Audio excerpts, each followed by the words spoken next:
Hi everybody, welcome back to Sprueverse, my scale model universe, and a brand new build on the bench. So this is the Aries 1B from 2001: A Space Odyssey. This is a Mobius models kit. Let me show you the box art here. Here it is. So this is uh, the kit that was supposed to come out a year ago, and we found out, we all put in our pre-orders, and we found out that it just wasn't coming. It wasn't coming. There was all kinds of reasons why. It doesn't matter. It's here, and they're sort of trickling out to the various different online stores and your local hobby shop too. Now I've seen this retailing for as much as $249. There were pre-sale orders for $189. So depending on if you would have already put your order in where you are, I think there's a premium getting paid, because I don't know if there's an awful lot out there. But anyway, here it is, and it's on the bench. And so like everything else, you want to plow into the box and see all the plastic, and I can assure you there is a lot of plastic. Now I started working on some sub-assemblies here, and I'll show you those in just a second, but I thought it would be fun right away to go into the actual instruction book that comes with it. It's your standard Mobius instruction book. Now, I don't mean that as a pejorative. This is actually very well done, with your front telling you to take your time and use the correct glue, glue too, and follow the instructions, and of course your painting guide and your decal information. And the first thing they want you to do is they want you to actually work on your on this, the landing gear link. So we did, and we built 4 of these. Now there are 4 sprues that are sprue trees that are identical, because you're building 4 of these and then 8 of other things. And so as you do, they quite wisely just duplicated those trees, and you end up with a lot of small parts. But so I've been building those, and they came together very well. And then of course on your second section, they want you to continue with these things of beauty. Here they are. And they want you to build 4 of these, making absolutely sure that your hinge piece, which is held in, by the way, by the smallest of pieces. There it is, right there. And it's a little plug, but I assure you, it goes on quite, you have to really squeeze that to push it on. And you'll hear a click. And when you hear that click, it is on, and it is not going anywhere. And so that is why they went out of their way to make sure that these armatures could swing freely, because ultimately, at the end of the day, they're going to be the sort of the legs that are holding this up. Now, this kit can be displayed either up off the ground, I suppose, on an angle, so that you can actually see the most of the work that you're going to do on this kit, which is the engine assembly. There's several pages, and I'll show you this in a minute, dedicated to the engine assembly. And yet, if you stage it just on on a base, you don't see any of that unless you sit it on some kind of a mirror or something. So I don't know, but hey, far be it from me. There you go. But I did want to show you, because I think it's worth it. Take a look at this, which I believe what you're looking at is this is from Fab Gear USA, and I think this was the prototype for the actual model itself. The reason why I believe that is because if you go through the various different photos of this, you can see that it is made of a much different type of material, So that leads me to believe that this is actually the mock-up. But there you go. So that's all good. And so the size of this thing they're saying is 1/48 scale, and it is it's quite a size. If any of you ever built Pegasus's MLEV Mars rover, it's comparable in size to that. I mean, this thing has got some girth. There were some garage kits out there, resin kits, much smaller kits that didn't have half the detail or the ability for you to light them. This has, they've given you plenty of opportunities to light it. And I know that Randy Newbert over at Voodoo Effects is already working on a kit because I've talked to him about it. And so I'm not quite sure when that will be coming out. And you can bet your life Lou Del Meso over at Aztec W is going to have a masking kit for this. But we will dive into this without the aid of any of those nets. Now, if you're going to light this, there's a great company called Evans Design, and they have got some really great LED 3mm and 5mm they call them breathing lights, and they don't need a board. And I think they've even got some RGBs as well, so you could go from red to orange to white. So definitely, and if you don't see something that you need on their website, give them a call. They're happy to actually do some special stuff for you, as is Randy Newbert and as is Ralph over at Tenor Controls. If you call them or email them and tell them what you need, they'll give you a quote and they'll build it for you. So great services. But I think I'm going to go it alone on this one because I'm going to put a basic lighting treatment in for the engines. I am really only concerned about getting the actual passenger compartment lit up, and of course making sure that cockpit can go from like an amber to a red, which is very classic Kubrick. So anyway, I digress. As we move through the various armatures, the next thing they want you to do is put together 8 of these, and here they are. They are actually 3 pieces, 2 sides to it's called the actuator and the engine plate. So there's 2 sides to this, and there's this little piece on top. And you're going to be making 8 of those, and they are going to deftly sit into these positions right here.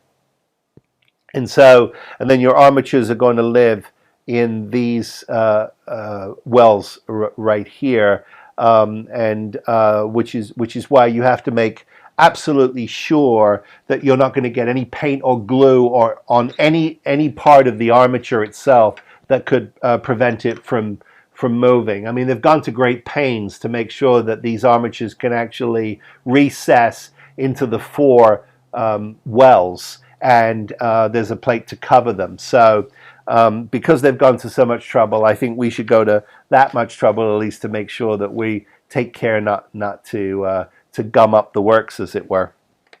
Moving on.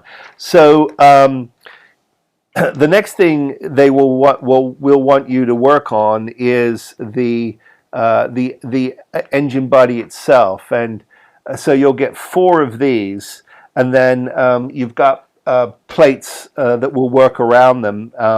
This still has, as we can see here, still has its flash on it. I haven't gone around and cleaned these up yet. So why I'm bothering to do it now is because I have some kind of ADHD, and I'm looking at it, and I needed to do that. That's just me. So anyway, and those will sit now. They've got only one way that they can actually be installed. So that's good. You're not going to get messed up there. So you can see how that works, and then we're going to build up around those.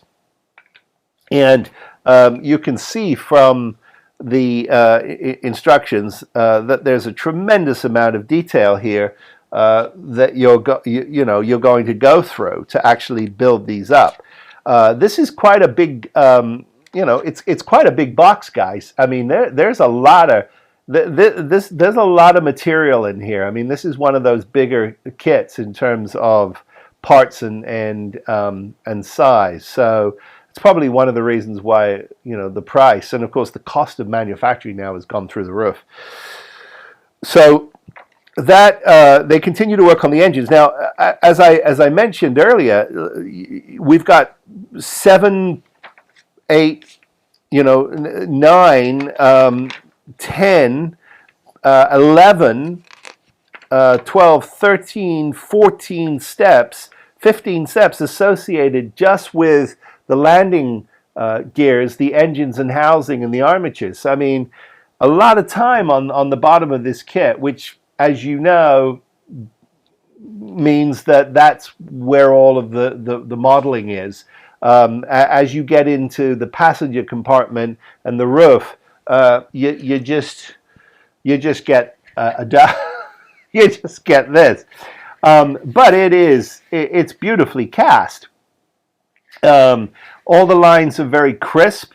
It's got wonderful details to it. I mean, even down to, look at this. I'm going to show you this. Do you see this right here? Let me get it in the light. There. This beautiful line that follows the kit. I mean, it's gorgeous. So lots of detail, lots of fun.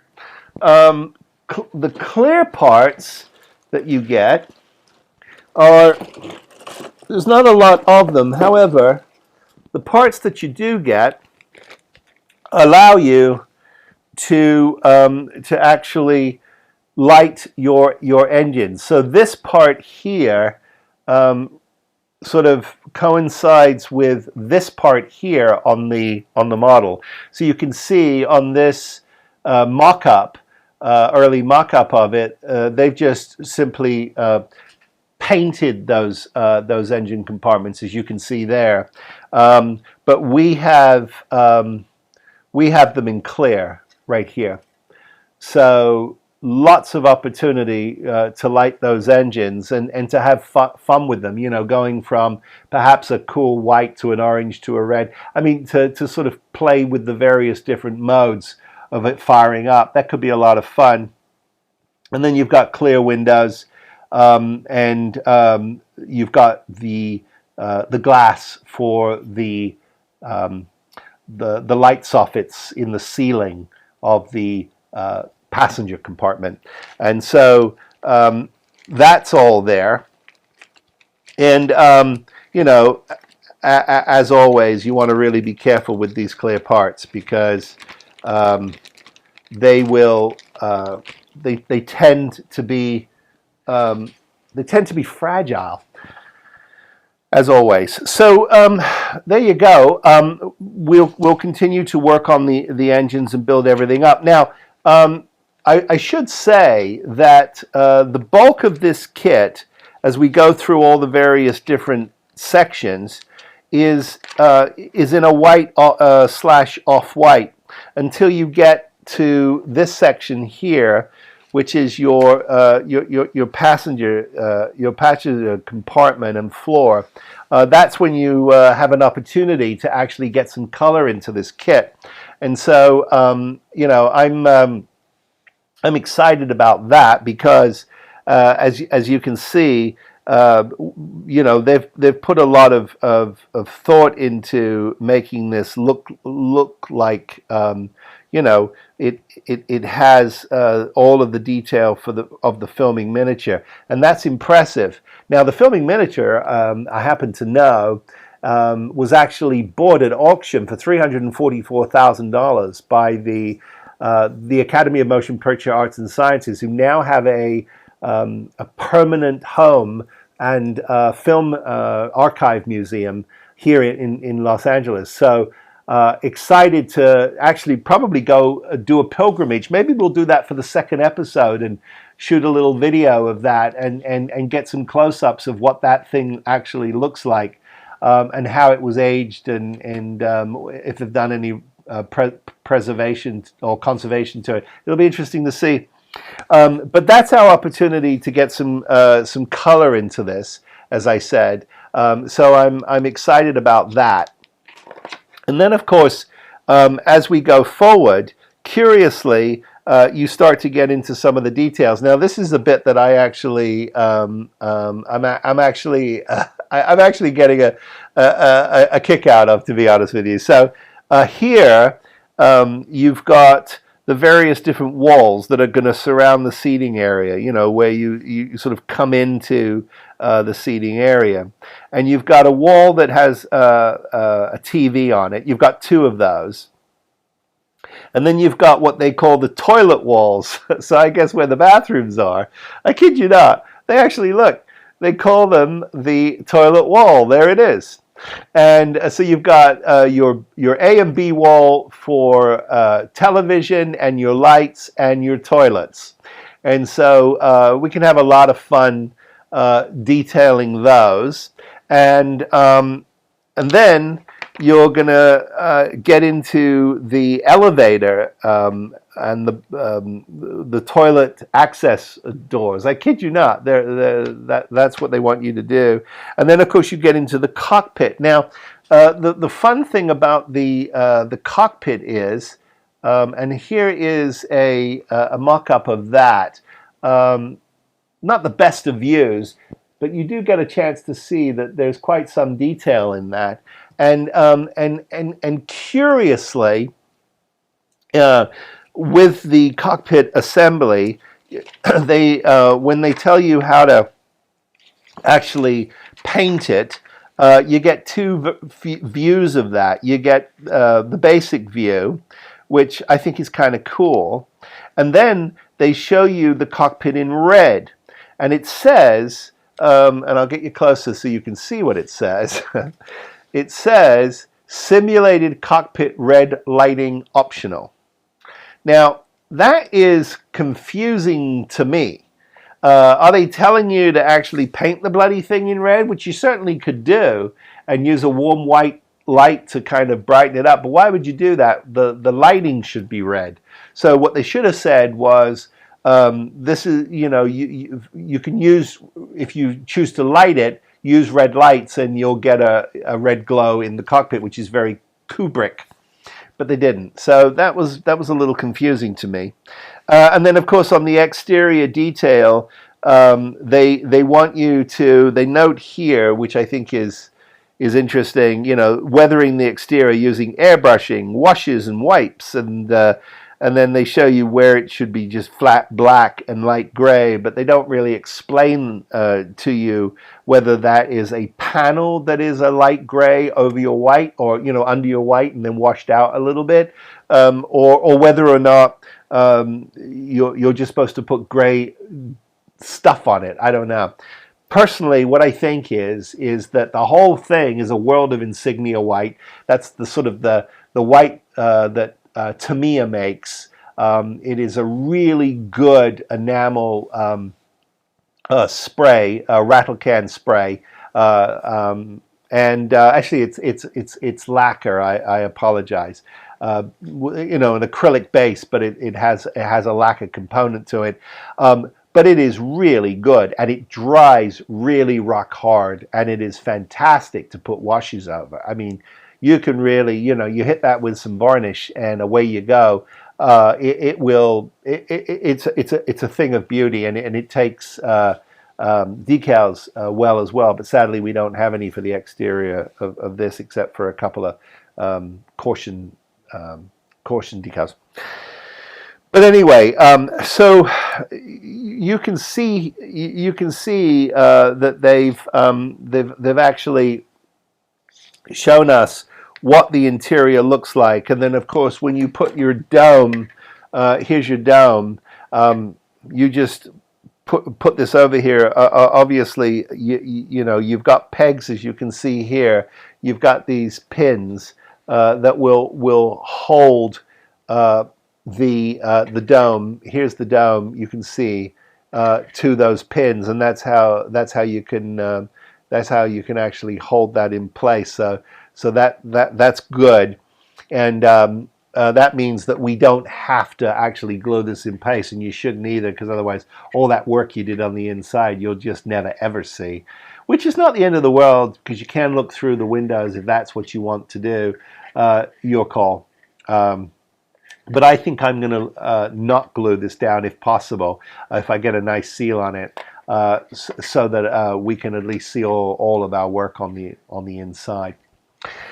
So that is where we are. A couple of fun things I do want to share with you. As you know, I do continually talk about the channel being a bit of a test kitchen, and I came across something that I think is kind of curious, and I've been checking it out. It's from flashmasterhobby.com. Now, what it is it is a blade. There are no handles that I can tell that are available, but there's blades. Here's the blade.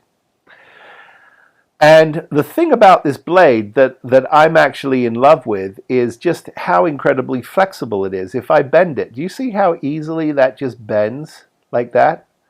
You know, as opposed to your number 11, which, you know, is a pretty solid piece of steel. And what I love about this is it is absolutely incredible at cleaning up your flash. Check this out. I'm running my finger over this little piece of flash right here. Do you see? And I can feel the nib. But when I take my flash blade, and it doesn't take much, look at that. Now I'm not gouging the plastic, and that is smooth, absolutely smooth. But I'm telling you, this thing will take your hand off. It is super razor thin and sharp.